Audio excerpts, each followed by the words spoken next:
On every page of the Bible, there is sex. You only need to know where to look to find it. Many biblical writers held particular views on sex, and the roles of men and women informed heavily by their culture. The consistency and relevancy of these views are open to debate, but they provide a window into the values and beliefs held by those who wrote the Bible. We will explore the attitudes of biblical writers towards sex and its connection to morality, gender roles, and yes, even love. We would delve into what is often hidden behind or between the lines.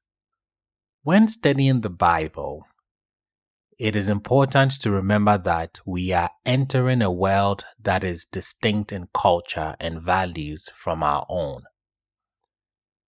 Even though certain aspects may appear familiar due to its status in Judaism and Christianity, there are many distinct differences, including the culturally specific treatment of sex, which is a universal human experience. In the Bible, as in other foreign countries, not only were the customs and values different, but so too was the language, marked by their own idioms.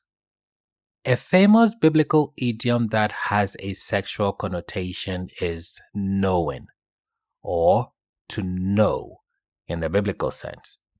This phrase is used to refer to sexual intercourse and is derived from the Hebrew verb yada, meaning intimate knowledge, to know intimately, which refers to carnal knowledge gained through sexual activity.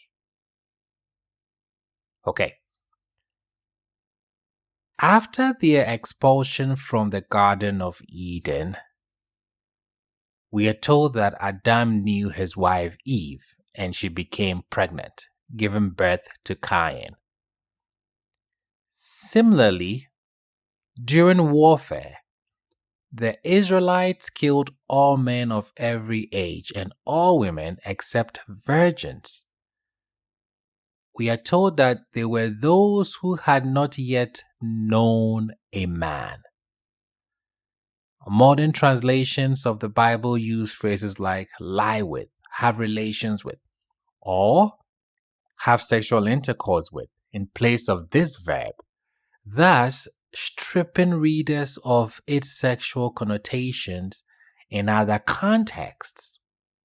The sexual connotations of knowing adds an additional layer of meaning to the story of the Garden of Eden, in which Adam and Eve partook from the tree of knowledge of good and evil. This is further highlighted in the episode involving King David's son Absalom's revolt. Let's look at it. When David was forced to flee Jerusalem and stayed with his loyal subject, Barzillai, in exile, as he returned to reclaim his throne, David said to Barzillai at the Jordan River, this is what he said, 2 Samuel 19. Now Barzillai was a very old man, 80 years old, and he had sustained the king when he stayed at Mahanaim, for he was a very great man. And the king said to Barzillai, you come over with me, and I will sustain you with me in Jerusalem. And Barzillai says to the king, he's going to respond, and I want you to pay close attention to what he says. How many are the days of my life that I should go up with the king to Jerusalem? I am 80 years old this day. Can I still discern between good and evil? Interesting. Or can your servant taste what he eats and drinks? Or can I still listen to the voice of singers and songstresses? Why then should your servant be yet a burden to my lord the king? What is going on here? As a reward for Basileus' faithful service, the king offered him the pleasures of the court, royal feasts, musicians, and access to what is interpreted as the royal harem, namely wine, women, and song. Basileus, however, claimed that he was too old to enjoy such luxuries. He says, I am 80 years old this day. Can I still discern between good and evil? Good and evil here refers to sex. This sheds light on the forbidden fruit in Eden. Knowledge of good and evil. Eden is a widespread euphemism for sex, which is emphasized in the biblical proverb. In Proverbs 30:20 we read, So is the way of an adulterous woman.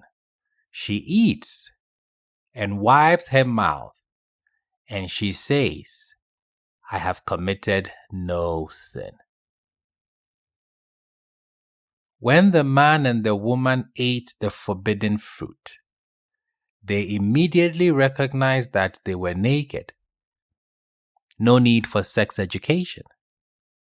Reinforcing the sexual connotations of knowing in reference to their consumption of the tree of the knowledge of good and evil. Let me say this. To understand eating the fruit of the tree of knowledge of good and evil as a metaphor for sexual intercourse is only one possible interpretation. This does not exclude other explanations. The Bible, like literature generally, often contains multiple levels of meaning, including sexual innuendo that has been intentionally placed there. Other references to sexual intercourse in the Bible also frequently use everyday words that have a specifically sexual sense. For example, there is a Hebrew verb which can mean to lie with or to sleep with, both having primary and sexual meanings similar to English usage. Another verb has a literal meaning of to go to enter, or to go into. I repeat that.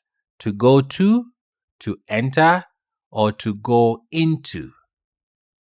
And it can be used independently. Occasionally, these verbs are used together, making their meaning clear and transparent. Let's take a look at an example here. We all know this story. Rachel, Jacob's favorite wife, was childless, while her older sister Leah, who was one of Jacob's several wives, had already produced 4 sons for him.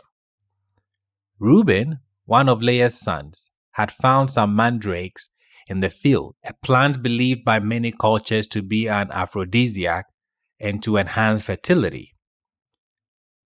Desperate for a child of her own, Rachel offered Leah a night with their husband in exchange for the mandrakes. She said to her sister, He may lie with you tonight. And Leah then informed Jacob by these words, You must come into me. Another example. When Joshua sent spies out to explore the land of Jericho, they went to a prostitute named Rahab's house, and the text says they lay there. Upon learning of this, the king of Jericho demanded that Rahab bring out the men who went into her. He says, bring out the men who went into you. This is another usage of this verb. Biblical texts often refer to sexual intercourse as uncovering the nakedness, a term used repeatedly to describe a prohibited relationship between family members. This euphemism typically means both male and female genitals, as well as body parts such as loins, thighs, heels, and feet, all of which are frequently used to signify sexual intimacy.